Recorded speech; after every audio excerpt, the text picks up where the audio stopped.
So let's start with the revision of unit number 6, contingent and quasi contract.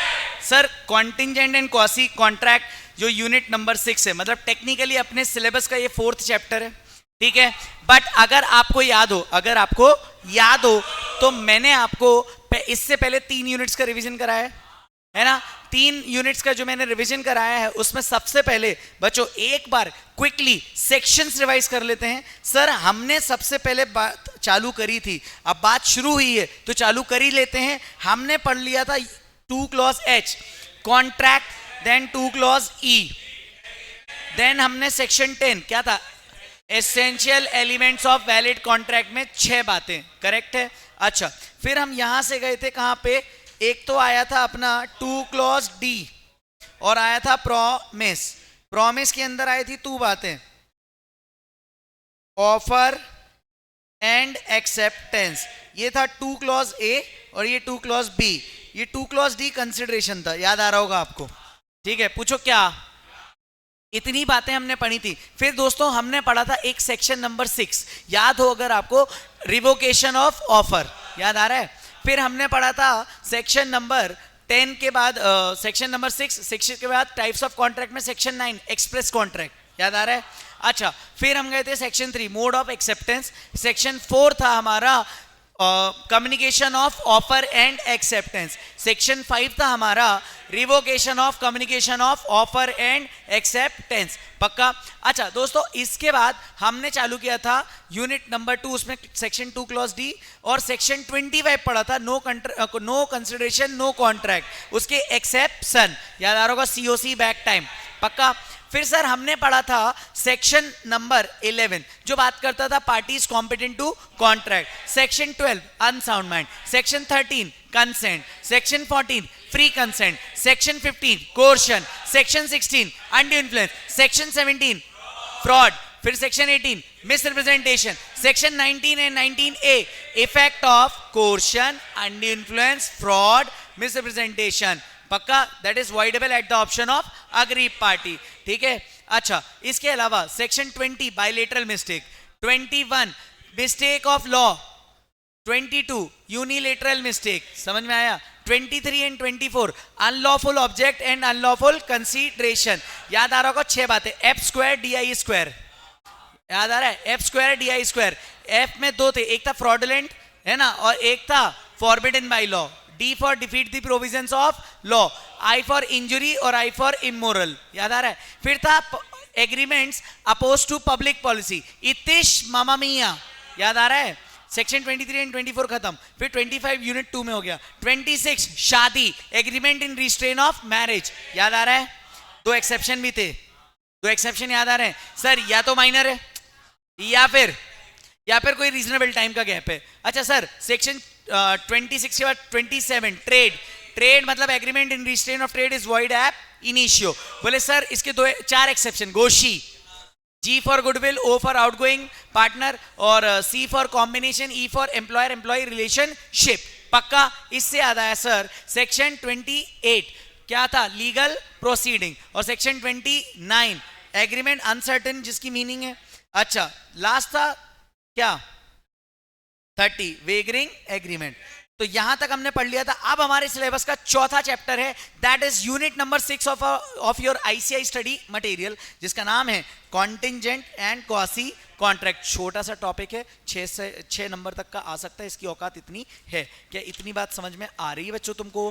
क्या तुमको ये बात समझ में पूरी आ रही है? ओके, तो चलो अब हम चालू करते हैं contingent contract and quasi contract. Sir contingent contract में 6 सेक्शंस पढ़ने. कितने सेक्शंस पढ़ने? 6, 31 से लेके 36. लेकिन अगर मैं बात करूं क्वासी कॉन्ट्रैक्ट तो 68 से लेके 72 तक अपने को पढ़ना. तो ये चैप्टर हमने 2 पार्ट्स में बांट दिया था. पक्का.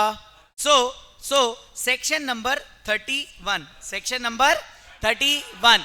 अब हमें सेक्शन नंबर 31 पढ़ना है. तो जो बात करता है पता किसकी, बोले सर कॉन्टिंजेंट कॉन्ट्रैक्ट. सेक्शन 31 से 36 से सबसे पहली बात आती है डेफिनेशन ऑफ कॉन्टिंजेंट कॉन्ट्रैक्ट, जो बात करता है कॉन्टिंजेंट कॉन्ट्रैक्ट की डेफिनेशन की. पक्का. यहां पे क्या बात हो रही है, definition of contingent contract. Sir एक कॉन्ट्रैक्ट, अच्छा सेक्शन 30 क्या था, वेगनिंग एग्रीमेंट। तो सेक्शन 30 वेगनिंग एग्रीमेंट है, मतलब can I say it is void ab initio, yes और नो? बिकॉज ये तो उसका पार्ट हो गया, agreements expressly declared as void, पक्का। बट ये यहाँ पे क्या है दोस्तों? कॉन्ट्रैक्ट है। सर कैसा कॉन्ट्रैक्ट है? सर एक ऐसा कॉन्ट्रैक्ट है टू डू और नॉट टू डू समथिंग। एक ऐसा कॉन्ट्रैक्ट टू डू और नॉट टू डू, मतलब टू डू मतलब कोई एक्ट करना, नॉट टू डू मतलब ओमिशन। लेकिन यहाँ पे क्या लिखा है? कॉन्ट्रैक्ट टू डू और नॉट टू डू समथिंग। ये समथिंग, बट ये कॉन्ट्रैक्ट कब करना है या कब नहीं करना, ये किस पे डिपेंड होगा? किसी इवेंट पर। तो if some event collateral to such contract does और डज नॉट हैपन, या तो वो इवेंट जो क्या है इस कॉन्ट्रैक्ट से जुड़ा हुआ है वो होता घट सकता है, मतलब डज हो सकता है, या फिर डज नॉट हैपन, या तो नहीं हो सकता। मतलब एक ऐसा कॉन्ट्रैक्ट, कैसा कॉन्ट्रैक्ट? ऐसा कॉन्ट्रैक्ट टू डू और नॉट टू डू एनीथिंग या समथिंग, है ना। If any event is collateral, collateral का मतलब होता है कनेक्टेड, कोलेटरल का मतलब कनेक्टेड, याद आ रहा है तुमको? मैंने पहले भी बताया था connected, okay. If some event collateral to such contract does और does not happen. Sir example दो ना सर, एग्जांपल के बिना मजा नहीं आएगा। लेकिन पहले बताओ क्या डेफिनेशन समझ में आई थोड़ी बहुत? सर एक ऐसा कॉन्ट्रैक्ट टू डू और not to do something if some event collateral to the contract does और डज नॉट हैपन। सर एक है मिस्टर एचडी, कौन है? इन्होंने लिया फायर इंश्योरेंस, किससे? बजाज इंश्योरेंस से, ठीक है। तो कहने से ये इंश्योरेंस का कॉन्ट्रैक्ट किया है, कॉन्ट्रैक्टिंग पार्टीज एचडी और बजाज इंश्योरेंस, पक्का। अभी ध्यान से समझना अंशुल, ध्यान से समझना, यहाँ फायर इंश्योरेंस का पर्पस क्या था? मेरी जो फैक्ट्री है ना, अगर उसमें आग लगे तो कहने से माल का लॉस ना हो, क्योंकि मुझे इंश्योरेंस कंपनी दे देगी पैसा। तो कहने से फायर इंश्योरेंस का पर्पस क्या था? To secure factory from fire. तो देयरफॉर कंसीडरेशन अगर मैं बजाज के लिए बात करूं, बजाज के लिए क्या है? प्रीमियम अमाउंट, क्योंकि अगर मुझे पॉलिसी लेनी है कहने से मुझे जेब से पैसा देना पड़ेगा। वो बजाज इंश्योरेंस के लिए क्या है? Premium amount. और एचडी के लिए क्या है? जब आग लगेगी फैक्ट्री में तो उसे कंपनसेशन मिलेगा। तो कहने से यहाँ पे कंसिडरेशन है। अच्छा, बट ये कंसिडरेशन किस चीज पे डिपेंड है? कोलेटरल है। किस कोलेटरल इवेंट पे? वो कौन सा कोलेटरल इवेंट है? फायर। अगर आग लगी तो therefore it can be said that contract of insurance is a contingent contract. मतलब मुझे बताओ क्या फायर डेली लगती है क्या? मतलब अगर आग लगी तो मुझे पैसा मिलेगा, यस और नो? बट बजाज को तो प्रीमियम मिलेगा ही मिलेगा, अरे यस और नो? तो can I say this contract of insurance is nothing but contingent contract, because it is a contract to do और not to do something with something if some event is collateral of contract to such contract does or does not happen। मतलब अगर आग लगी तो कहना इसे contract perform करना पड़ेगा, आग नहीं लगी तो कॉन्ट्रैक्ट परफॉर्म करना नहीं पड़ेगा। कहना इसे डज और डज नॉट हैपन, समझ में आया? मतलब वो इवेंट जो कोलेटरल है किससे? कॉन्ट्रैक्ट से, वो अगर होता है तो पैसा देना पड़ेगा और नहीं हुआ तो पैसा नहीं देना पड़ेगा। कहना इसे it is a valid contract, yes that is why it is a contract. Contract है ये, कंटिंजेंट कॉन्ट्रैक्ट है, एग्रीमेंट नहीं है। पूछो क्या? All insurance contract are contingent contract except life insurance. पूछो क्यों? क्योंकि यहाँ पे जो इवेंट है ना वो अनसर्टेन होना चाहिए। क्या होना चाहिए बेटा? Event should always be uncertain. हो भी सकता है, नहीं भी हो सकता। लेकिन मुझे बताओ, तो कहना है सारे इंश्योरेंस कॉन्ट्रैक्ट हो भी सकते हैं, नहीं भी हो सकते, बट लाइफ इंश्योरेंस तो श्योर शॉर्ट है, कभी ना कभी तो मरेगा। तो इसलिए यहाँ पे कॉन्टिंजेंट कॉन्ट्रैक्ट के अंदर लाइफ इंश्योरेंस का कॉन्ट्रैक्ट कवर नहीं होता। यही बात मैंने यहाँ पे आपको बताई है। क्या ये बात समझ में आ रही है सभी लोगों को? पक्का क्लियर है? कोई डाउट है क्या इसमें? पूछो क्या? तो यहाँ पे फायर टुक प्लेस, तो कहना है it is a valid contract, क्योंकि फायर लगी मतलब कहना है that event collateral to the contract happens, and if it happens तो कहना है insurance has to do something, yes or no? So that Bajaj insurance has to do something. Can I say it is a valid contract? But if fire does not take place, can I say it is void? It is not even a contract. और contract, sir contract तो है लेकिन void contract है, ceases to be enforceable by law। पूछो क्या? एक example में मजा नहीं आया। एक है मिस्टर एचडी, उन्होंने कॉन्ट्रैक्ट किससे किया? प्रियंका। प्रियंका कौन है? चोपड़ा, है ना, निक की वाइफ, निक की पर्सनल वाइफ। पूछो क्या? एचडी ने प्रॉमिस किया प्रियंका को टू सेल सचिन फरारी। मैंने क्या प्रॉमिस किया? कि I will sell Priyanka Sachin Tendulkar Ferrari. लेकिन कितने में? 1 करोड़ में, प्रोवाइडेड सचिन मुझे बेचे पहले। अरे सोचो ना, मेरे पास कॉन्ट्रैक्ट में कब कर पाऊंगा, कब परफॉर्म? जब मेरे पास सचिन की कार आएगी है ना। सचिन की फरारी, फरारी आसान कार नहीं है, ऐसा नहीं ये चलो आज कार खरीद के आते हैं। Ferrari is very expensive, you know, rich people can afford it like me. Yes और no? No? Yes. Abhishek, you are the last hope in the class. Yes, okay, that's it, thank you. पूछो क्या? Provided Sachin first sell the Ferrari to mister HD, मतलब कहना इसे सचिन ने अगर Ferrari बेची नहीं, वो इवेंट ही नहीं हुआ, जब वो इवेंट डज नॉट हैपन, तो can I say I have to perform the contract or not? No, because this contract is dependent on the uncertain event, and uncertain event is what? Sale of car by Sachin to HD. Yes और no? पूछो क्या? प्रियंका के लिए consideration क्या है? Ferrari. HD के लिए consideration क्या है? 1 करोड़। अच्छा, इसमें कोलेटरल पार्ट क्या है? सचिन अगर फरारी किसको बेचता है? एचडी को। सो कहना इसे contract between HD and PC is example of. क्या आपको समझ आ रहा है? थोड़ा कट ले रहा है पता? पक्का महाराष्ट्रियन लोग समझ में आ रहा है ना? पूछो वहाँ विजय नगर, कहाँ से हो आप? तिलक नगर, जहाँ से भी हो, ओके, इंदौर से ही सभी लोग बच्चों, है ना? पूछो क्या? लेकिन भारत से भी कुछ लोग जुड़े हुए हैं हमारे बीच में, है ना? भारत से घर से जुड़े हुए हैं, है ना? Richa, Aditya, everybody in the chat box, yes no? Okay, now example number 3।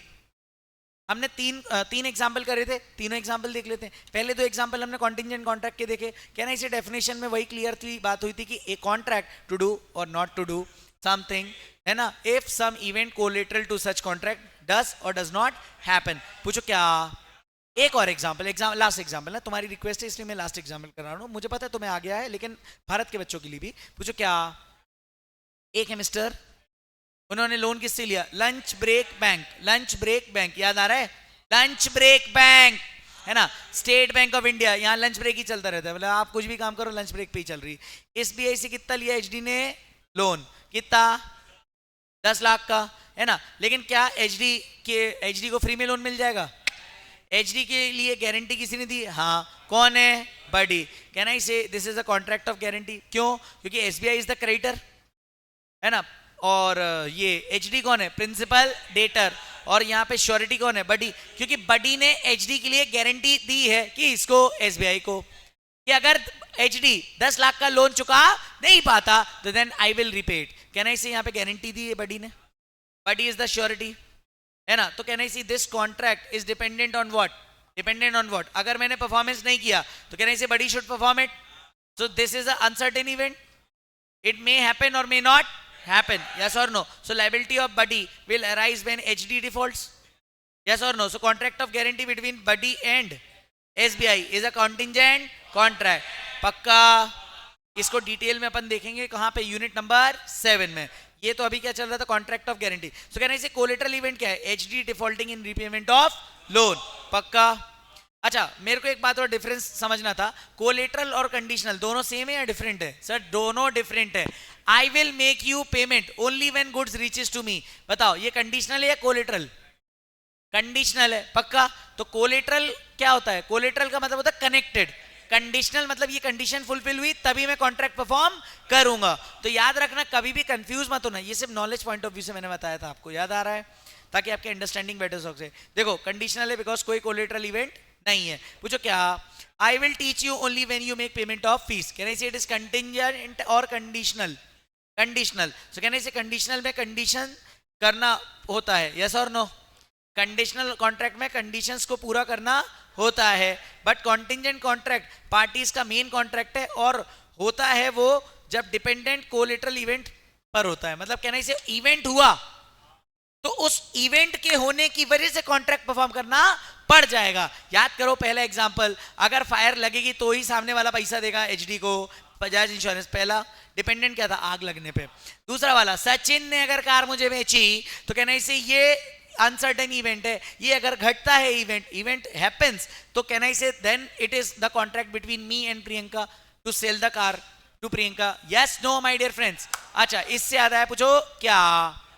But contingent contract parties का मेन कॉन्ट्रैक्ट, तो ये पढ़ लिया अपन ने। अच्छा, what is the difference between wagering and contingent? तो कहना इसे वेगरिंग एग्रीमेंट है, कॉन्टिंजेंट कॉन्ट्रैक्ट है, ये वॉइड है, ये वैलिड है, पक्का? अच्छा, ये अगेंस्ट पब्लिक एट लार्ज है, ये पब्लिक के फेवर में, यस और नो? पूछो क्यों? क्योंकि यहां पर दोस्तों ध्यान से समझना, यहां पर क्या है? Favour of public. क्यों? क्योंकि देखो life insurance favour of public है ना, गारंटी देना फेवर ऑफ पब्लिक, क्योंकि बैंक का पैसा डूबा तो कहने से बहुत सारे लोगों का पैसा डूब जाएगा, यस और नो? पक्का। अच्छा, इसमें देखो वेगरिंग एग्रीमेंट में जो अनसर्टेन इवेंट है उसी के बेसिस पे यहां पे मेन एग्रीमेंट हुआ है, बट कॉन्टिंजेंट कॉन्ट्रैक्ट में जो अनसर्टेन इवेंट है वो कोलेटरल इवेंट है, कनेक्टेड एग्रीमेंट है, वो मेन एग्रीमेंट नहीं है। मेन कॉन्ट्रैक्ट तो कुछ और है, लेकिन वो कॉन्ट्रैक्ट कब परफॉर्म करना है, जब ये collateral event uncertain event perform किया जाएगा या नहीं किया जाएगा। पक्का। यहां से हमने एक निमोनिक सीखा था कि all wagering are contingent but all contingent are not wagering, but मैंने यहां कॉन्ट्रैक्ट नहीं लिखा, याद आ रहा है? यस और नो? एग्रीमेंट की बात हो रही है। देखो, all wagering are contingent but all contingent are but not all contingent are wagering. समझ में आ रहा है? पक्का। लेकिन अगर मैं बोलता all wagering are contingent contract तो रॉन्ग स्टेटमेंट हो जाता। पूछो क्यों? क्योंकि वेगरिंग एग्रीमेंट होता है, वो कभी कॉन्ट्रैक्ट नहीं बनता। दोस्तों यहां जाके सेक्शन 31 की डेफिनेशन का एक्सप्लेनेशन खत्म हुआ है। Technically what is contingent contract? A contract to do और नॉट टू डू समथिंग। पक्का। If such collateral event connected to contract, पक्का, डज और डज नॉट हैपन, मतलब कोई कोलेटरल इवेंट जो मेन कॉन्ट्रैक्ट से कनेक्टेड है वो हो या ना हो, उसके बेसिस पे ही ये कॉन्ट्रैक्ट परफॉर्म होगा या नहीं होगा, एज पर सेक्शन 31। ये क्या हो गई? कॉन्टिंजेंट कॉन्ट्रैक्ट की डेफिनेशन। बताओ कोई डाउट है क्या बेटा? पक्का। एक बार चैट बॉक्स पे फटाफट से कंफर्म करो और ऑफलाइन में भी। Now comes the second problem in this chapter. Second problem पता क्या होती है? देखो, पहली प्रॉब्लम थी सेक्शन 31 की डेफिनेशन, क्या हम समझ गए डिटेल में? Answer is yes. बहुत बढ़िया। Now sir, essentials of a contingent contract, मतलब कैन आई से ये एसेंशियल एलिमेंट्स है कॉन्टिंजेंट कॉन्ट्रैक्ट के? Yes no? पूछो क्या?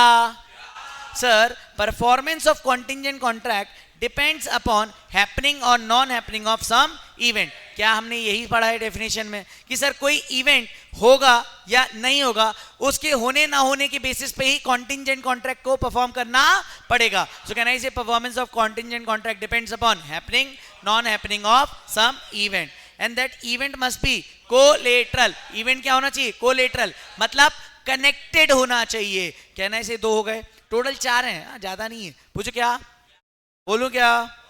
मतलब एवरी कॉन्ट्रैक्ट का कंसिडरेशन नहीं है, इवेंट कॉन्ट्रैक्ट का कंसिडरेशन नहीं है। मतलब मुझे बताओ, क्या ये जो इवेंट हुआ है, इवेंट क्या है? आग लगना, ये कॉन्ट्रैक्ट का कंसिडरेशन है क्या? कंसिडरेशन पता क्या है? वो जो इंश्योरेंस के पैसे मिलने हैं। यस और नो? पक्का। क्या क्या क्या मुझे बताओ, गारंटी कॉन्ट्रैक्ट का कंसिडरेशन है क्या?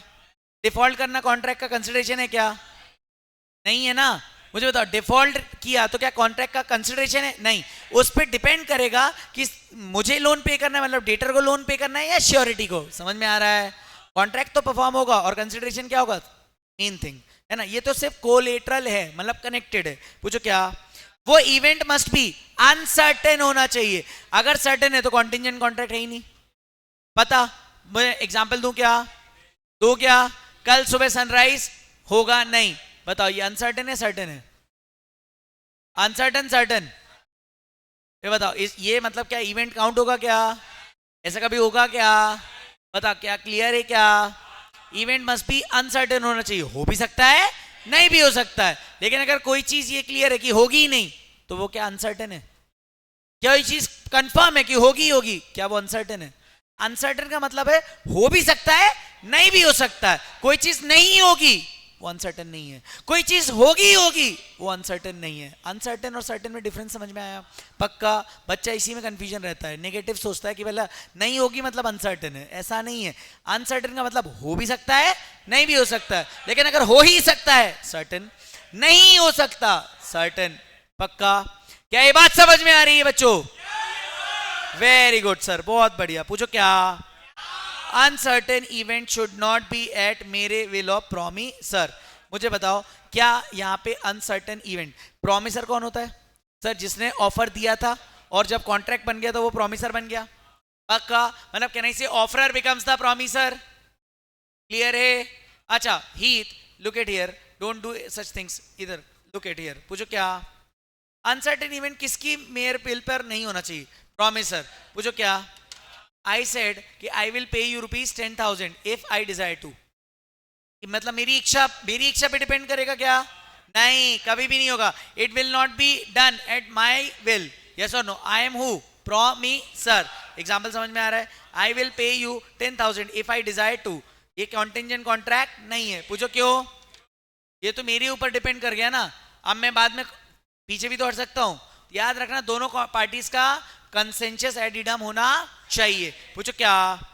यहां जाके इवेंट एसेंशियल एलिमेंट्स खत्म हो गए। कितने हो गए? 4। Sir number 1, performance of contingent contract dependent on happening non happening of some event. That event must be collateral, event must be uncertain, uncertain event should not be done at the mere will of promisor. ये 4 लाइनें लिखनी पड़ेंगी। Straight forward question आता है। समझ में आ रही है बात? पूछो क्या? आगे बढ़ जाऊं। अब आते हैं सेक्शन 32 से लेके 36 पर। एक एक करके डिटेल में जाएंगे। थोड़ा सा बच्चों को टफ लगता है, बट ये पूरा मैं आपको डिटेल में एक्सप्लेन करूंगा ताकि एग्जाम के टाइम पे आपको ये रूल्स याद रहे जाएं। सबसे पहले आता है rules relating to enforcement of contingent contract. क्या बोल रहा है? ऐसे रूल्स जो एनफोर्स कर सकते हैं किसको? कॉन्टिंजेंट कॉन्ट्रैक्ट को, एनफोर्सेबल बाय लॉ। पूछो क्या? पहला रूल है सेक्शन 32 में, और ऐसे करके 32, 33, 34, 35, 36, बस 5 रूल्स हैं। कितने रूल हैं? जो एक एक करके पढ़ना चालू करें। हाँ, पहला रूल पता क्या बोलता है? Contingent contract dependent on happening of some future uncertain event. Happening of future uncertain event मतलब मुझे बताओ, इवेंट क्या है? यहाँ पे अनसर्टेन है। इवेंट क्या है? कोलेटरल है। यस और नो? इवेंट क्या है? फ्यूचर में होने वाला है। हाँ, तो लेकिन सेक्शन 32 क्या बोलता है? ये कॉन्टिंजेंट कॉन्ट्रैक्ट कब आप इन्फोर्स कर सकते हो? जब वो इवेंट हो, that event happens, then we have to perform the contract and this contract is known as contingent contract. Rule पढ़ो। कंटिंजेंट कॉन्ट्रैक्ट डिपेंडेंट मतलब कब परफॉर्म करना है? On happening of future uncertain event.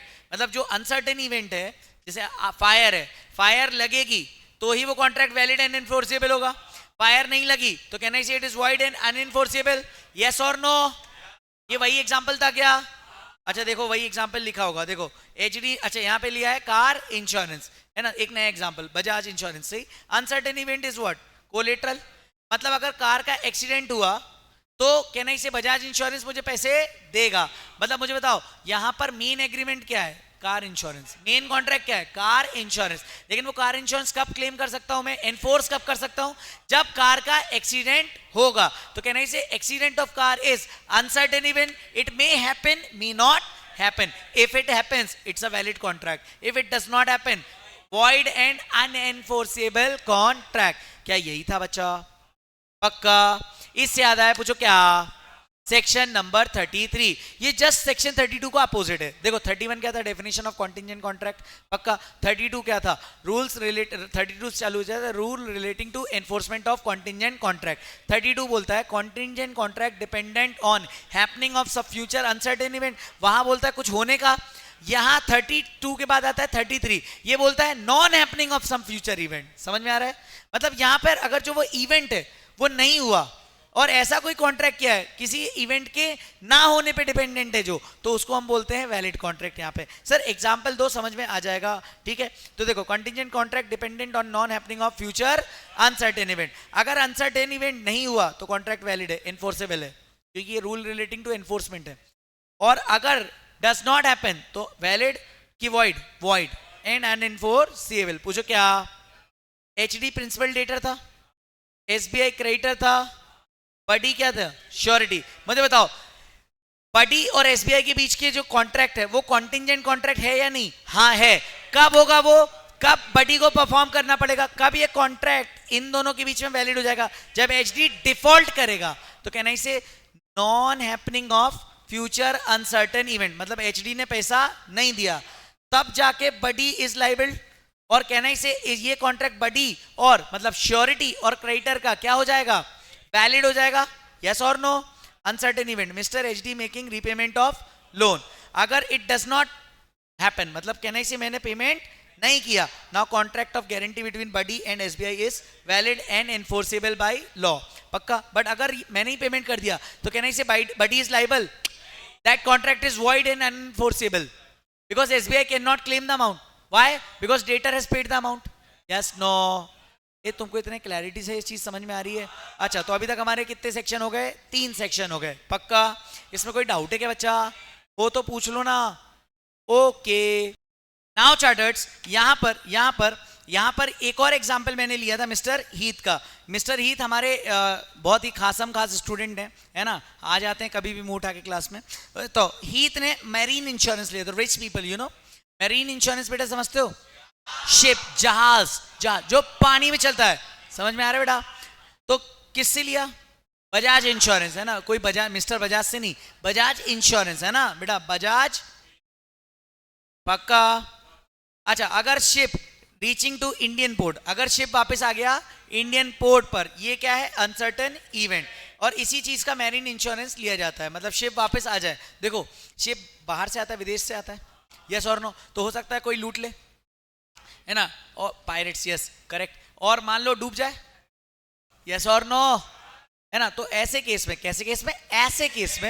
ऐसे केस में marine insurance लिया जाता है। तो यहां अनसर्टेन इवेंट क्या हो गया बेटा? Ship reaching to the Indian port, पक्का। अगर शिप डज नॉट, मतलब the uncertain event does not happen, मतलब शिप इंडिया नहीं आया, तो कहना इसे मुझे बजाज इंश्योरेंस पैसा देगा। लेकिन अगर शिप इंडिया आ गया तो क्या बजाज इंश्योरेंस पैसा देगा क्या? नहीं। पूछो क्या?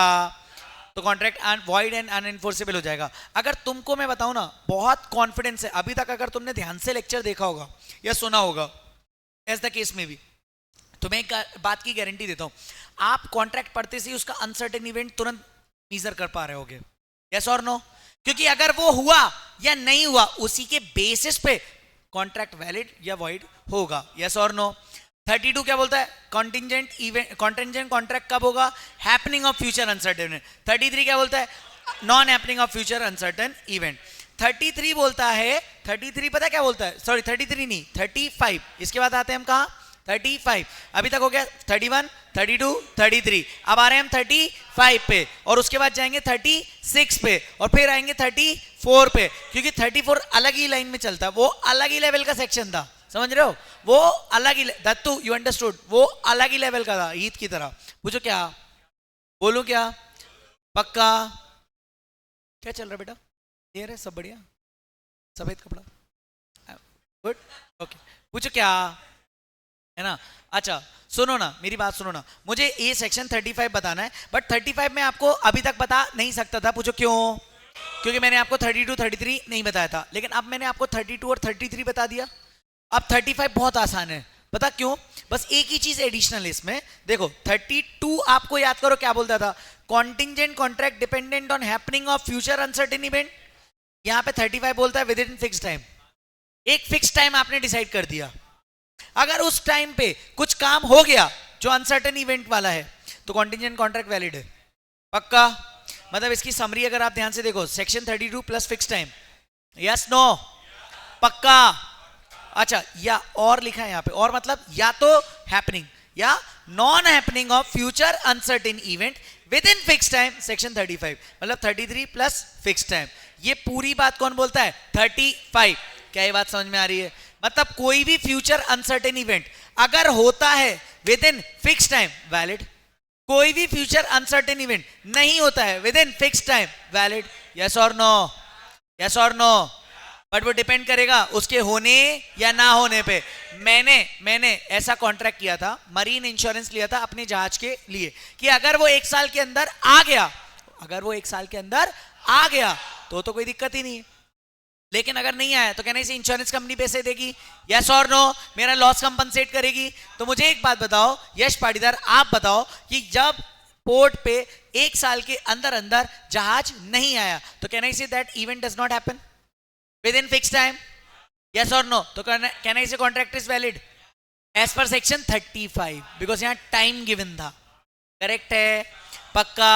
अच्छा, इसकी समरी एक बार देख लेते हैं। देखो अनसर्टेन इवेंट है, अगर हमने किया है contract happening of some future uncertain event within fix time, और वो कॉन्ट्रैक्ट मतलब वो इवेंट हो गया, तो valid and unenforceable, sorry valid and enforceable, और नहीं हुआ तो void and unenforceable. Yes no my dear friends?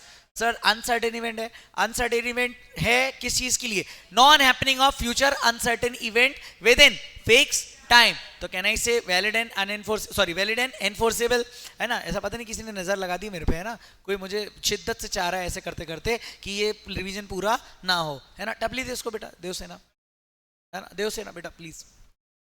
Okay good, चलो पूछो क्या। लेकिन अगर वो इवेंट हो गया विद इन फिक्स टाइम और हमने कॉन्ट्रैक्ट किया था नॉन हैपनिंग पे, तो कहना इसे वॉइड।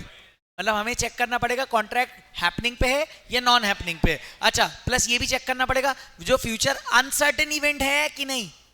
कल सुबह सूरज उगेगा, सर्टेन इवेंट है। कल सुबह सूरज नहीं उगेगा, सर्टेन इवेंट है। आज शाम को 7 बजे बारिश हुई तो मैं आपको पार्टी दूंगा, फ्यूचर अनसर्टेन इवेंट। अगर बारिश हुई, अगर वो इवेंट हुआ, तो मैंने जो आपसे बोला वो कॉन्ट्रैक्ट वैलिड है। क्या ये बात समझ में आ रही है? पक्का? शर्मा जी आपको आया समझ में? Happy birthday. पूछो क्या। फिर आता है सेक्शन 36, ये कॉन्ट्रैक्ट है ही नहीं। पूछो क्यों? क्योंकि ये बोलता है any contingent agreement dependent on impossible event. मतलब कहना इसे इवेंट ही अगर इम्पॉसिबल है, अगर इवेंट इम्पॉसिबल है मतलब इम्पॉसिबल है मतलब नॉट टू एबल, मतलब नॉट एबल टू परफॉर्म कहना इसे, तो कहना इसे फिर वो तो वॉइड एब इनिशियो होगा ना। इसीलिए यहां लिखा है contingent agreement dependent on impossible event. मतलब अभी तक हमने कितने सेक्शन देख लिए? 5। लास्ट सेक्शन आने वाला है, बट उससे पहले हमने पांचों का जो नाम रिवाइज कर लें फटाफट से। सर सेक्शन 31 कॉन्टिंजेंट कॉन्ट्रैक्ट की डेफिनेशन, पक्का। फिर आया rules related to enforcement of contingent contract, उसमें सबसे पहला 32 contingent contract dependent on happening of future uncertain event. 33 contingent contract dependent on non happening of future uncertain event. फिर आया 33 के बाद 35 आया, क्या बोलता है sir? Contingent contract happening dependent on happening of future uncertain event within fix time. लेकिन या ऐसा भी हो सकता है contingent contract dependent on non happening of future uncertain event within fix time. ये कौन बोलता है? सेक्शन 35, पक्का। फिर आता है contingent agreement dependent on impossible event. ये हमेशा क्या रहेगा? Void ab initio, because impossible event है ना, पक्का। तो ये सेक्शन 36। अब आते हैं लास्ट सेक्शन पे, दैट इज सेक्शन 34। वो अलग ही लेवल का सेक्शन है ये वाला, ये अलग ही लेवल का है ना। पूछो क्यों? ये क्योंकि ये अलग चलता है, बाकी रूल्स जो 5 अपन ने पढ़े ना वो उनसे अलग चलता है, ठीक है। तो ऐसे करते करते समझेंगे अभी। Contingent contract dependent on future conduct of living person, ये कौन बोलता है? सेक्शन 34। क्या इतनी बात समझ में आ रही है? सर अभी तो आपने समझाया ही नहीं, क्या समझ में आएगा? नहीं, 34 के पहले तक का समझ में आया क्या?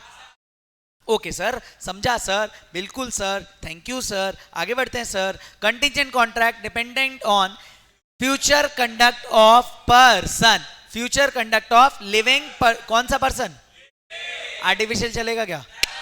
क्लियर है ना? लिविंग पर्सन बोल रहा है। सेक्शन 34 देखो, इफ लिविंग पर्सन पता क्या किया? Acts accordingly, then contract will be valid and enforceable, but act otherwise contract will be void and unenforceable. पूछो क्या? जैसा बोला था वैसा किया लिविंग पर्सन ने, तो कॉन्ट्रैक्ट इज वैलिड। जैसा बोला था उसको छोड़ के वैसा किया, कॉन्ट्रैक्ट इज वॉइड एंड अनएनफोर्सेबल। मतलब इफ द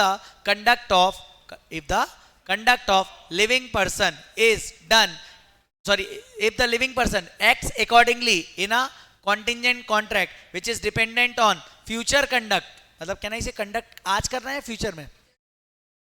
मतलब देखो, एक लिविंग पर्सन को कंडक्ट कब करना है, कोई काम कब करना है? फ्यूचर में या आज? फ्यूचर में। कहना इसे वो अनसर्टेन इवेंट हो जाएगा, यस और नो? तो कहना इसे लिविंग पर्सन एक्ट अकॉर्डिंगली, है ना? एक्ट अकॉर्डिंगली कब? फ्यूचर में। Then the contract is what? Valid, else void, पक्का। एग्जाम्पल, एक है निकिता, एक है निकिता और एक है डॉक्टर। ये एग्जाम्पल लिया था क्या अपन ने? जो मेरे को याद नहीं है। पूछो क्यों? मैं याद ही नहीं रखता चीजें। पूछो क्या? सर ऐसा मत बोलो, आपको सब याद रहता है ना? नहीं याद रहता? मोक्ष याद है बेटा सुबह की घटना? मोक्ष को तो याद होगा। पूछो क्या? निकिता ने 5 लाख रुपए का कॉन्ट्रैक्ट, मतलब निकिता ने किससे? डॉक्टर से कॉन्ट्रैक्ट किया। Nikita and doctor R contracting parties. अरे हाँ है ना? पक्का? क्लियर है? इसमें कोई डाउट है क्या? अच्छा, ये क्या बात कर रहे हैं? कॉन्टिंजेंट कॉन्ट्रैक्ट की। मतलब कहना इसे ये मेन कॉन्ट्रैक्ट है, लेकिन ये डिपेंडेंट किस पे? Future conduct of living person, है ना? यहाँ लिविंग पर्सन कौन है? Mister HD। मिस्टर पूछो क्या? बोलूं क्या? देखो, निकिता और डॉक्टर के बीच में क्या हुआ? कॉन्ट्रैक्ट। क्या हुआ? डॉक्टर कॉन्ट्रैक्ट में पता क्या था? अगर doctor marries HD, doctor marries HD, then Nikita will pay doctor 5 lakh, 5 lakhs, 5 lakhs। अच्छा, मतलब मुझे बताओ किसके कंडक्ट पे है? एचडी के। HD is a living person कि artificial person? Of course living person. Yes और नो? मैं लिविंग पर्सन ही है। पूछो क्या? एंड आई मैरिड बडी, है ना? I married buddy. बताओ, कैन आई से ये मैंने एक्ट अकॉर्डिंगली किया इस कॉन्ट्रैक्ट के हिसाब से या अदरवाइज? अदरवाइज। तो can I say this contract is what? Void. But if I acted accordingly then the contract is valid. मतलब देखो, अदरवाइज मतलब यहां पर मैंने, लिविंग पर्सन ने जो फ्यूचर में कंडक्ट किया, वो क्या किया? किसी और से शादी कर ली, तो एक्ट अदरवाइज किया। एक्ट अदरवाइज किया तो contract is void and unenforceable. But अगर मैं एक्ट अकॉर्डिंगली करता, मतलब शादी किससे करता? डॉक्टर से। डॉक्टर से, है ना? तो फिर the contract will be valid. क्या ये बात समझ में आ रही है? इस पर एक केस लॉ भी था, याद हो अगर, फ्रॉस्ट वर्सेस नाइट। सेक्शन 34 पे क्या है case law? Frost versus night. Although देखो, इस कॉन्टिंजेंट कॉन्ट्रैक्ट वाला पार्ट हमारा पूरा खत्म हो गया है। इसमें मैक्सिमम ऑफ द टाइम पता डिटेल में एक्सप्लेन करने को आएगा कि what do you mean by contingent contract, what are the essential elements of contingent contract, and what are the rules relating to enforcement of contingent contract. पूछो क्या? तो हमने सेक्शन 31 पढ़ा था, कॉन्ट्रैक्ट टू डू और नॉट टू डू समथिंग, है ना? If some event collateral to the contract does और does not happen, does happen और डज नॉट हैपन। पक्का? ये सेक्शन 31। Essential element 4। तो हम क्या लिखेंगे? पहला, sir contingent contract dependent on happening और non happening of future event. That event must be collateral, event should be uncertain and it should not be at the will of promisor। पक्का? फिर आ जाते हैं rules relating to enforcement of contingent contract. Section 32, 33, 34, 35, 36। पक्का? 32 बोलता है happening of future uncertain event, 33 बोलता है non happening of future uncertain event, 35 बोलता है, 32, 33 फिर 35, हैपनिंग और non happening of future uncertain event within fix time. पक्का? अच्छा, उसके बाद क्या आता है सर? उसके बाद आता है 36, contingent agreement dependent on impossible event. पक्का? और उसके बाद आता है sir 34, contingent contract dependent on conduct of living future act of living person, future act of living person. If he act accordingly contract is valid, else void. और इसमें famous case law क्या था? Frost versus night. पूछो क्या? अच्छा, exam में अपने को ये केस लॉ पूरा लिखना है क्या? नहीं, बस रूल किसके साथ है वो अपने को वहां पे मेंशन करना रहेगा। क्या ये आगे बढ़ जाऊं मैं? पक्का? अच्छा, मैंने ये आपको ज्ञान दिया था ना, सेक्शन 34 थोड़ा सा ऑफ ट्रैक जाता है एज कंपेयर टू 32, 33, 35 एंड 36। यहां जाके हमारा पार्ट नंबर 1 खत्म हो जाता है। अब हम जा रहे हैं दोस्तों क्वासी कॉन्ट्रैक्ट में। ओके? पक्का? क्लियर है? ओके। नाउ दोस्तों, हमने पहला पार्ट खत्म कर लिया and now this is the second part. Second part में क्या है? Quasi contract. आपको याद होगा यूनिट नंबर 1 में अपन ने इसको थोड़ा सा पढ़ा था, टाइप्स ऑफ कॉन्ट्रैक्ट में। It is a contract which is imposed by law. It does not resembles actually a contract. It is not actually a contract, but it looks like a contract. Yes or no? है ना? तो quasi का मतलब होता है resemblance. क्या होता है? याद करना, कोई क्वासी जुडिशियल कोड टाइप की चीजें होती हैं, जैसे कि कंपनीज के लिए अलग से कोड बना के रखी है एनसीएलटी, वो नॉर्मल कोर्ट में नहीं जाता। कहने से क्वासी जुडिशियल कोड मतलब इक्वलेंट टू कोर्ट। यस और no? Because it is imposed by whom? Law. Yes और नो? अच्छा, तो क्वासी कॉन्ट्रैक्ट में कुछ फीचर्स होते हैं। क्या होते हैं बेटा? कुछ फीचर्स होते हैं। It is like a contract but it is not a contract. It is not a real contract. It looks like a contract. It resembles a, मतलब ये दिखता वैसा है। अच्छा, मुझे बताओ, क्या ये रिटन फॉर्म में होता है? नहीं। क्या ये ओरल होता है? नहीं। It is implied contract. Implied के दो बच्चे थे, टैसेट quasi. टैसेट quasi.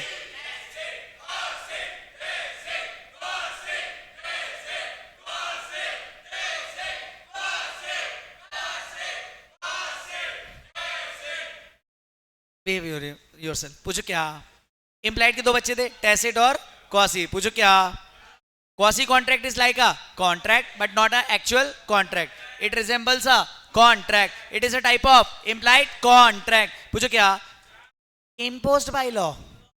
Yes or no?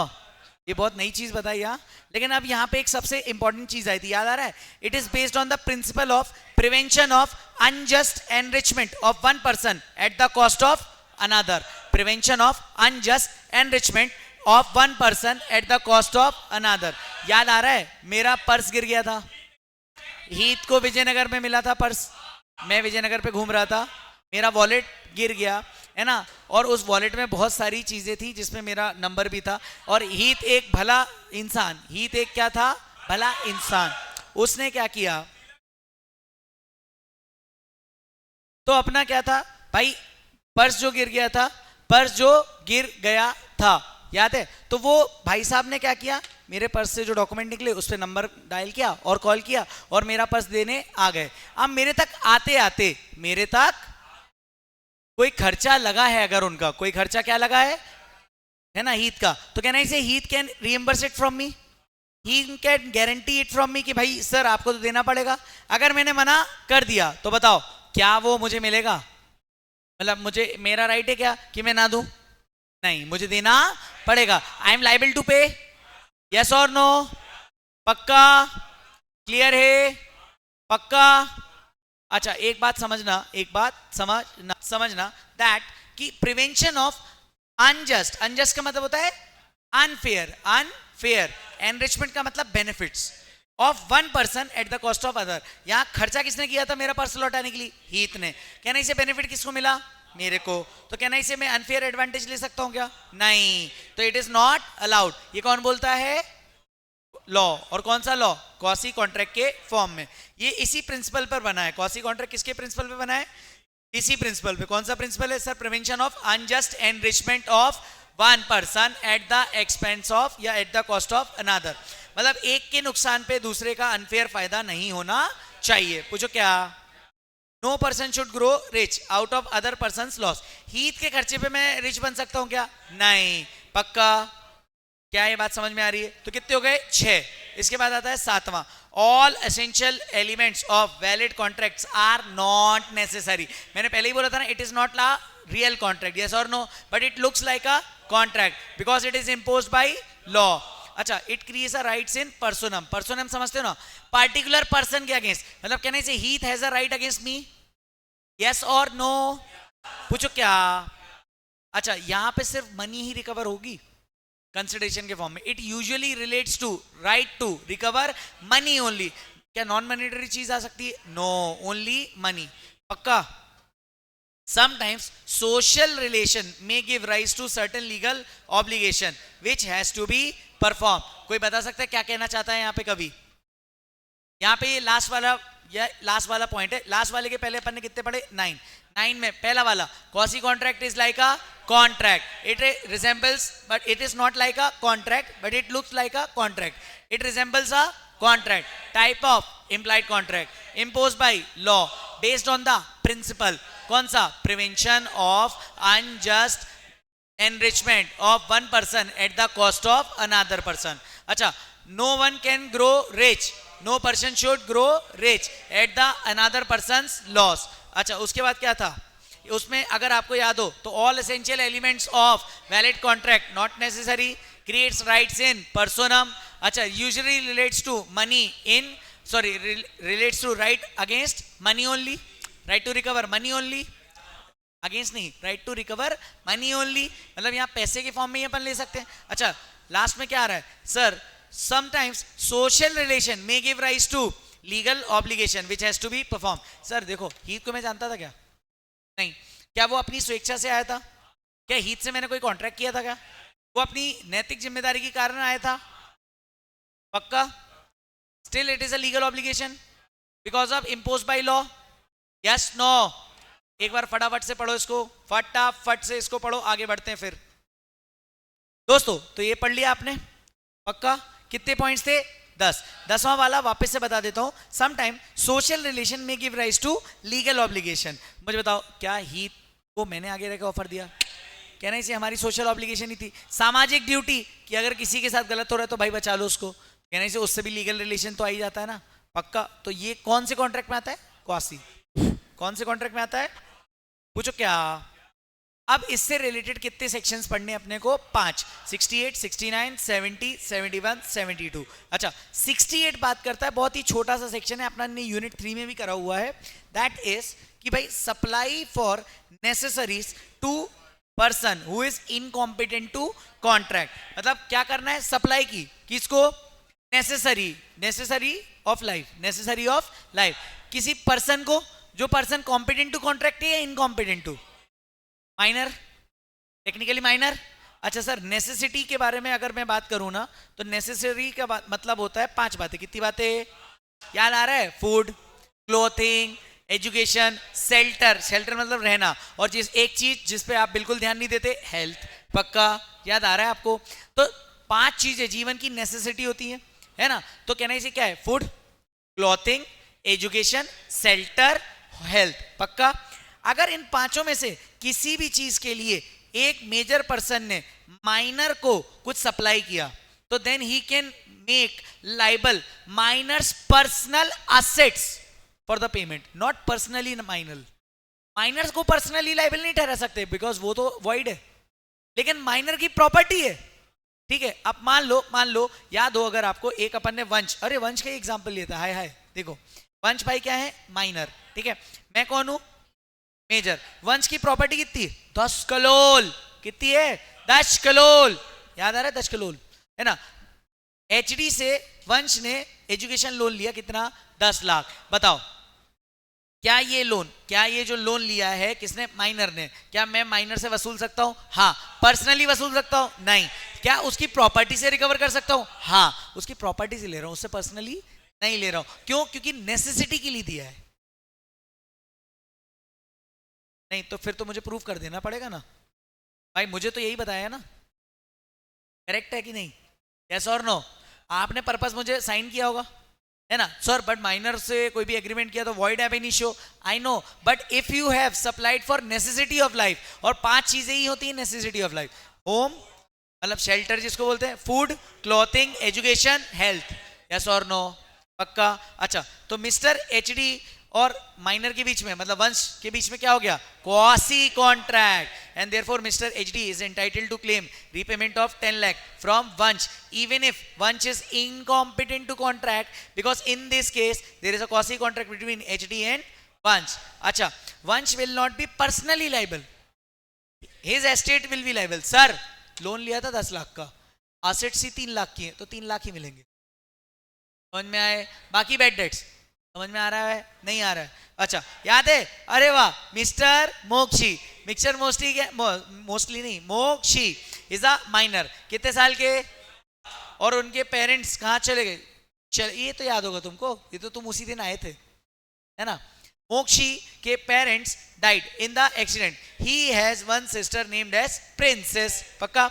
Now Princess and Mokshi required shopkeeper to supply necessity of life, मतलब उससे जो भी नेसेसिटी ऑफ लाइफ था। एक लाला था उनकी दुकान, मतलब गांव में, और वो बनिया, हाँ बनिया मतलब लाला समझो, किराना स्टोर जिसका होता है, उनको नेसेसिटी ऑफ लाइफ, खाना पीना, ये जो भी नेसेसिटी वाली चीजें हैं वो सब उनने सप्लाई किया। Shopkeeper supplied necessity of life over a period of time. कितनी कॉस्टिंग हो गई? 7 lakh to Mokshi and his sister. Later shopkeeper claimed payment of 7 lakh. However, Mokshi denied by contending that he is minor and contract is void ab initio. Can shopkeeper recover 7 lakhs from Mokshi? Answer is yes, as there is quasi contract between shopkeeper and Mokshi. Mokshi is not personally liable. His estate is liable. So can I say this was section 68? मतलब supply of necessary of things to a person who is incompetent to contract. It is first case of quasi contract. अच्छा, इसके बाद आता है section 69। Section 69 बोलता है payment by a person who is interested in the payment, who has the interest in the payment, having some interest in the payment. क्या हुआ? एक है मिस्टर रुद्राक्ष। कौन है ये? रुद्राक्ष। रुद्राक्ष सर क्या है? लैंडलॉर्ड, है ना, जमींदार, है ना, और इनकी एक प्रॉपर्टी है ना। प्रॉपर्टी मतलब फैक्ट्री है। क्या है? फैक्ट्री। अब ये रुद्राक्ष क्या बड़ा आदमी है, इसके पास इतना टाइम नहीं है, तो रुद्राक्ष ने फैक्ट्री रेंट पे दे दी मुझे। मैं कौन हूं? टेनेंट। टेनेंट मतलब किराएदार। अरे यस और no? Now therefore it can be said that Mr. HD is interested in the property, क्योंकि आई एम द, मतलब यार आई एम द टेनेंट ना, I am managing my entire business, है ना. एक दिन वन डे पता क्या हुआ, एक दिन आया प्रॉपर्टी टैक्स का नोटिस, प्रॉपर्टी टैक्स का गवर्नमेंट की तरफ से आया notice. Later government authority sent notice on address. अच्छा ये जो मैंने एग्जांपल लिए ना, ये आपके पूरे केस स्टडी कवर कर दिए. मतलब इस सेक्शन पे जब भी क्वेश्चन आएगा ना इसी टाइप का आएगा. Don't you worry about it. मैं लास्ट में एक बार क्वेश्चन भी दिखा दूंगा ताकि तुमको एक टेंशन खत्म हो जाए, और अपन कल परसों में इसके क्वेश्चंस भी खत्म कर देंगे. तो कहना इसी जड़ से ही यूनिट खत्म हो जाएगी. पक्का? क्या ये बात समझ में आ रही है? पूछो क्या. It can be said that mister HD is interested in the property. Government ने क्या दिया नोटिस, किस चीज का, on the address of factory, कि भैया प्रॉपर्टी टैक्स आपका 10 लाख का आउटस्टैंडिंग है. आउटस्टैंडिंग मतलब पे करना पड़ेगा. अच्छा मुझे बताओ, किसी भी प्रॉपर्टी का नोटिस आएगा उस प्रॉपर्टी के एड्रेस पे आएगा. वो प्रॉपर्टी के एड्रेस पे कौन था, मैं, रुद्राक्ष को मिलेगा या मेरे को, मेरे को मिलेगा. अच्छा गवर्नमेंट सेट पे आउट, अच्छा उसमें लिखा था गवर्नमेंट सेट पे आउटस्टैंडिंग प्रॉपर्टी टैक्स और else government will auction the property. मतलब गवर्नमेंट क्या करेगी, 10 लाख रिकवर करने तो प्रॉपर्टी को बेच देगी, ऑक्शन करवा देगी, नीलाम कर देगी. यस और no. Mister HD receive notice and he paid 10 lakh outstanding property tax. बताओ किसके भी आप पे किया, रुद्राक्ष. क्या रुद्राक्ष ये बोल सकता है अरे मैंने तो बोला ही नहीं था, because I am interested in the property. तो भले ही मैंने रुद्राक्ष से बिना पूछे पैसे दे दिए, can I say it is implied contract. कौन सा इम्प्लाइड का, quasi contract of implied contract between me and Rudraksh that I can claim 10 lakh from Rudraksh. Yes or no? देखो, if is Mr. HD entitled to claim 10 lakh from Rudraksh? Yes, he is entitled to claim 10 lakh from Rudraksh, and he is liable to pay as there is quasi contract. इससे आधा है, पूछो क्या. 68 हो गया हमारा. Supply of necessary of life to person incompetent to contract. Second 69 payment to interested person. अब आते हैं अपन अपनी टेक्स्ट बुक पर सेक्शन 70 और सेक्शन 70 और 72 पढ़ने के लिए. ठीक है, फटाफट से आ जाओ, फटाफट से आ जाइए, फटाफट से आ जाइए आप टेक्स्ट बुक पर. और टेक्स्ट बुक रही ये जो क्या, देखो सेक्शन नंबर 69 के बाद आएगा 70. ये रहा. देखो, obligation of a person enjoying benefits of non gratuitous act. Non gratuitous act याद आ रहा है. नॉन ग्रेचुइटियस क्या होता है, फ्री ऑफ कॉस्ट. ग्रेचुइटियस का मतलब होता है फ्री ऑफ कॉस्ट, और नॉन ग्रेचुइटियस मतलब विद कंसिडरेशन होता है कोई एक्ट. ओके, तो सर ऑब्लिगेशन का मतलब duty of person enjoying benefits of non gratuitous act. मतलब यहाँ पे क्या होता है, देखो ध्यान से समझना. Where a person lawfully does anything for another person. मतलब एक पर्सन ने लॉफुली किसी दूसरे पर्सन के लिए कुछ किया या उसको डिलीवर किया, नॉट कंटेंटिंग टू डू सो ग्रेचुइटियसली. मतलब क्या उसने फ्री ऑफ कॉस्ट किया, no. Such other person enjoys the benefit thereof. और सामने वाले ने क्या किया, उसके बेनिफिट ले लिए. Can I say now later is bound to pay the compensation? मतलब वो पर्सन सामने वाले को कंपनसेशन देगा, है ना. एग्जाम्पल याद हो मैंने दिया था यहाँ पे, मयंक का घर है, मयंक का घर है और उसमें गुड्स अपने किसने रख दिए, एचडी ने, है ना. मयंक के घर पे गुड्स किसने भिजवाए थे, एचडी ने. और वो गुड्स मयंक ने यूज कर लिए, मयंक ने क्या किया, यूज कर लिए. कैन आई से HD can claim the goods, yes और नो. पक्का, क्लियर है. मुझे बताओ क्या मयंक ये बोल सकता है अरे आप ही तो रख के गए, मैंने उसको बोल के रखे थे ना, मैंने उसको बोल के रखे, है ना, कि भाई ये गुड्स संभाल के रखना, मैं आऊंगा, है ना, मेरे यहाँ पे अभी आके ले लूंगा. 3 महीने बाद जब मैं आया पता लगा उसने सारे गुड्स खत्म कर लिए, कंज्यूम कर लिए अपने सेल्फ कंजम्पशन पे. Can I say I can claim the price, yes और नो. तो कैन आई से सेक्शन 70 क्या बोलता है, बेनिफिट मतलब obligation of person enjoying what, benefits of non gratuitous act, enjoying benefits of non gratuitous act. ये था section 70. But याद रखना यहाँ पे आप सक्सेसफुल कब होगे, आपको 3 चीजें प्रूव करनी पड़ी. Plaintiff must prove. याद है प्लेंटिफ कौन होता है, प्लेंटिफ केस करने वाला, और कौन होता है डिफेंडेंट, जिसपे जो केस डिफेंड करता है, यस और नो. मतलब यहाँ पे उस पर्सन को, प्लेंटिफ को, जिसने केस किया है कि भाई मुझे क्लेम करना है पैसे, मैंने देखो मैंने अपने गुड्स लिए थे, तो यहाँ पे मैं था प्लेंटिफ, मैंने केस किया होगा. तो प्लेंटिफ बोलता है he has done such act और had delivered the thing lawfully. मैंने देखो जानबूझ के बता के किया था, गैर कानूनी तरीके से नहीं, चोरी छिपे नहीं किया था, बता के किया था. He did not do so gratuitously. मैंने इसको बोला था मैं आके लूंगा, इसने यूज कर लिया. And other person enjoyed the benefit. अगर इसने यूज नहीं किया तो बताओ मेरा गुड्स का है, यस और नो. तो 3 बातें, done the act, lawfully. Second बोले sir did not do the thing gratuitously, मतलब फ्री ऑफ कॉस्ट काम नहीं किया। और तीसरा सामने वाले ने बेनिफिट एंजॉय किया है। ये कौन बोलता है? सेक्शन 70। इससे याद आया पूछो क्या? आते हैं सेक्शन नंबर 72 जो आप 71 जो टेक्स्ट बुक में नहीं नोट से पढ़ेंगे। Finder of lost goods, finder of lost goods. Sir finder of lost goods मतलब? Finder of lost goods means a person who has found goods belonging to someone else. पक्का? श्री को कोई goods पड़े मिले, बताओ तो कहना इसे finder of lost goods is not liable to pick them up, not liable to pick them up. देखो किसी के गुड्स पड़े मिले अच्छी बात है क्या? नहीं, बट अगर उसने पिक कर लिया तो कहने से उसका एक राइट है कि भाई उसको सामने वाले पर्सन के बिहाफ पे रखना पड़ेगा, और जब उसको ढूंढने के लिए एफर्ट डालने पड़ेंगे, और उसके बाद रीजनेबल कॉस्ट जो लग गई और सामने वाला मिल गया तो उससे वो कॉस्ट रिकवर कर सकती है ना। तो हाउएवर इफ ही, अच्छा ही इंक्लूड्स शी, याद आ रहा है लॉ में? If he picks them up he will treat as bailee. Bailee समझते हो ना? किसी पर्पस के लिए गुड्स मिले हैं उसको, बाद में वो वापस दे सकता है। और बेलमेंट याद है, ग्रेचुइटियस नॉन ग्रेचुइटियस दोनों हो सकता है। And he will be responsible to take care of the goods in the same manner as a man of ordinary prudence will do. Ordinary prudence समझते हो ना? एक आम आदमी करता जो जैसे टेक केयर की जाती किसी चीज की, याद है? जैसे मान लो मोक्ष को कोई सामान मिला, मान लो मेरा डॉगी मिसिंग है, वो किसको मिला? मोक्ष को। पक्का? तो मुझे बताओ डॉगी किसको मिला? मोक्ष को। तो Moksh should take care of the doggy, yes और नो? कैसे? उसको खाना पिलाना, जो भी उसका मतलब नहलाना, जो भी है डॉगी का जो प्रॉपर टेक केयर एक नॉर्मल इंसान करता वैसे ही करना पड़ेगा। और जब ये मिलेगा तो कहना से ये मेरे से खर्चा ले सकता है, यस और नो? है ना? Would have taken under the similar circumstance. Founder of lost goods should take reasonable effort to find the true owner of the goods. Moksh को क्या करना होगा? मेरे को ढूंढना पड़ेगा।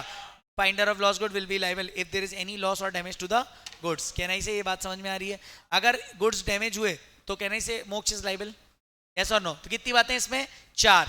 कितनी बातें इसमें?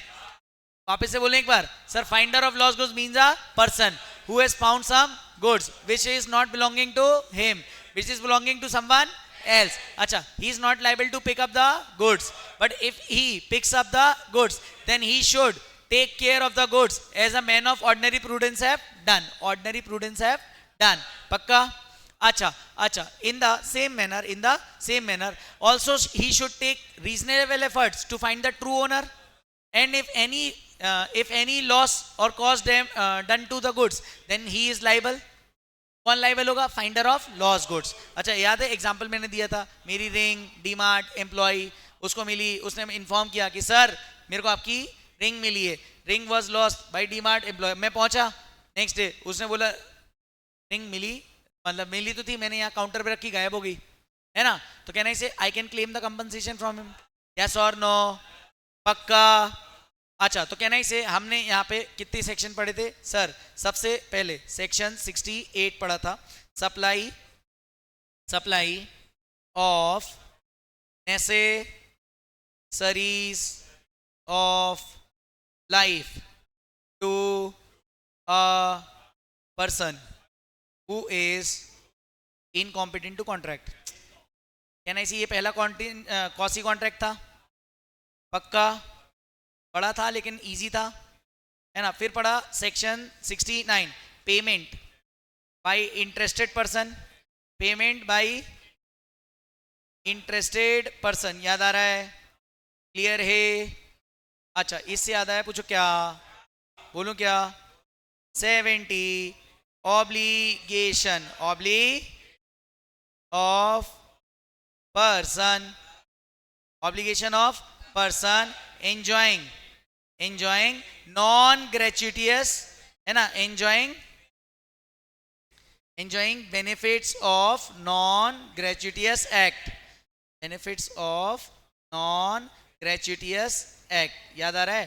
फिर 71 फाइंडर ऑफ लॉस्ट गुड्स, ये भी कौन सी कॉन्ट्रैक्ट है? क्या यहाँ पे आपस में पार्टीज कॉन्ट्रैक्ट कर रही हैं क्या? कहने से इम्प्लाइड है कि इम्पोज बाई लॉ है। लास्ट आता है 72, मतलब मनी दे दी कैसे? Mistake, money paid by mistake under coercion, money paid by mistake और अंडर कोर्शन। ये कौन बोलता है? 72 क्या बोलते हैं? A person whom money has been paid or anything delivered by mistake or under Quotient must repay or return it. Every kind of payment of money or delivery of goods or every type of mistake is recoverable. क्या ये बात समझ में आ रही है बच्चा? Clear है तुमको? पक्का? तो कहने से मनी पेड बाय मिस्टेक और coercion is recoverable because it is impose by law. तो ये हो गया हमारा last section. Money paid by mistake और कोर. क्या ये बात समझ में आ रही है? यस और नो? ये हमारी कौन से सेक्शंस की लिस्ट हो गई? Quasi contract. ये जो हमारा सेकेंड पार्ट था. पक्का? टोटल हमने आज पढ़े इस रिवीजन में पूरे 11 सेक्शंस. पक्का? क्लियर है?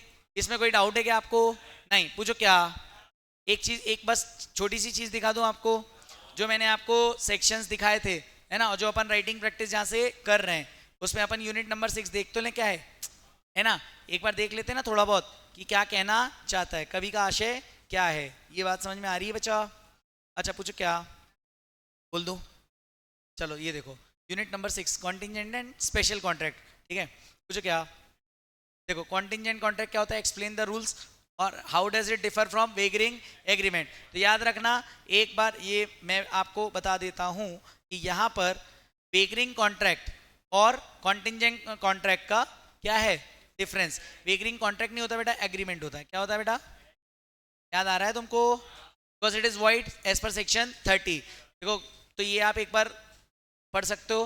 वेगरिंग कॉन्ट्रैक्ट वॉइड, एग्रीमेंट वॉइड होता है, ये वैलिड होता है. ये डिपेंड करता है किसी फ्यूचर अनसर्टेन इवेंट पे. वो तो मेन ही एग्रीमेंट होता है. अनसर्टेन इवेंट यहाँ सेकेंडरी होता है, कोलेटरल होता है. वहां पे मेन होता है वेगरिंग में. याद आ रहा है तुमको?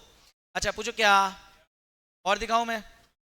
हाँ देखो, फिर नेक्स्ट क्वेश्चन, डिस्टिंग्विश बिटवीन वही वेगरिंग एंड कॉन्टिंजेंट. पूछो क्या?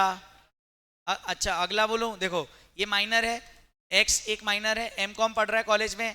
1 जुलाई को उसने लोन लिया 10,000 का. किससे? बी से, for payment of college fees, है ना. अच्छा माइनर है, कॉलेज फीस, एजुकेशन पर्पस. कहना इसे सेक्शन 68. Yes no? यही एग्जाम्पल लिया था अपन ने. पूछो क्या? क्वेश्चन नंबर 6, वाई होल्ड करता है agriculture land in Gujarat on lease. Lease मतलब rent. Granted by X the owner. Land revenue payable by X to the government being in arrear. कहना इसे इंटरेस्टेड पर्सन. 69. देखो वही है क्या? उसने पे कर दिया इसके भी आप पे. वो पूरा हमने पन ले लिया रिवीजन में. पूछो क्या? ये देखो सेम क्वेश्चन अगेन, जो सेक्शन 69 है ना. जेड ने रेंट आउट किया हाउस मुंबई में और उसका म्युनिसिपल कॉर्पोरेशन का टैक्स अरियर में था. तो कहना इसे टेनेंट ने पे कर दिया. यहाँ पे बताओ सेक्शन 69 लगेगा कि नहीं? पक्का? इसी के साथ ये चैप्टर समाप्त होता है. पक्का? इसको अच्छे से रिवाइज करना और अपन कल से इसकी राइटिंग प्रैक्टिस करेंगे. मैं आपको लिंक भी भेज दूंगा. ओके? कोई डाउट है क्या इसमें अभी तक? पूछो क्या? बोलूं क्या? बोल दूं क्या? अच्छा एक क्वेश्चन और आया था, पता, बहुत छोटा सा क्वेश्चन था. Rights of finder of lost goods. क्या वही लिखा है क्या? देखना जरा. Finding is not keeping. ऐसा ही क्या बोलता है? बोले फाइंडिंग इज नॉट कीपिंग. बोले finder must take reasonable efforts, है ना, to locate the real owner. अपन बोलते हैं ट्रू ओनर. चलेगा क्या? हाँ. Also spend reasonable money. कहना इसे रीजनेबल एफर्ट मानना है. अच्छा कहना इसे ये तो क्वासी कॉन्ट्रैक्ट है, तो सामने वाला को पे करना पड़ेगा. और उसके बाद अगर सामने वाला पे नहीं करता तो कहना इसे यहाँ पर सामने वाला उसके गुड्स रोक सकता है, केस कर सकता है, सू कर सकता है ना. अच्छा लेकिन अगर सामने वाले पर्सन को हमने ढूंढा और वो नहीं मिला और गुड्स थे पेरिशेबल नेचर की. पेरिशेबल नेचर समझते हो? जल्दी खराब हो जाते हैं. तो उसको बेच के जो पैसा है वो दे दो. आई बात समझ में? क्योंकि अगर मतलब जो रियल ओनर होता वो भी बेचता ही ऐसे गुड्स को. यस और नो? पक्का? तो ये क्वेश्चन से ये अपन डिस्कस कर लेंगे. कहना इसे यहाँ जाके हमारा यूनिट 6 कंप्लीटली खत्म हो गया. ऑलमोस्ट हमने सारे पास्ट एग्जाम डिस्कस कर लिए, बट स्टिल हम राइटिंग प्रैक्टिस करेंगे. अगले 2 दिन में पूरा यूनिट 6 भी खत्म हो जाएगा. फिर हम चलेंगे एक बार कंपनीज एक्ट में, है ना. बहुत हो गया इसको, फिर कंपनीज एक्ट पे चलेंगे, फिर आएंगे वापस 2-3 यूनिट और निपटा देंगे, फिर जाएंगे सोगा पे. ऐसा करके पूरा रिवीजन खत्म कर देंगे. Okay, that's it from my side. Bye bye, take care.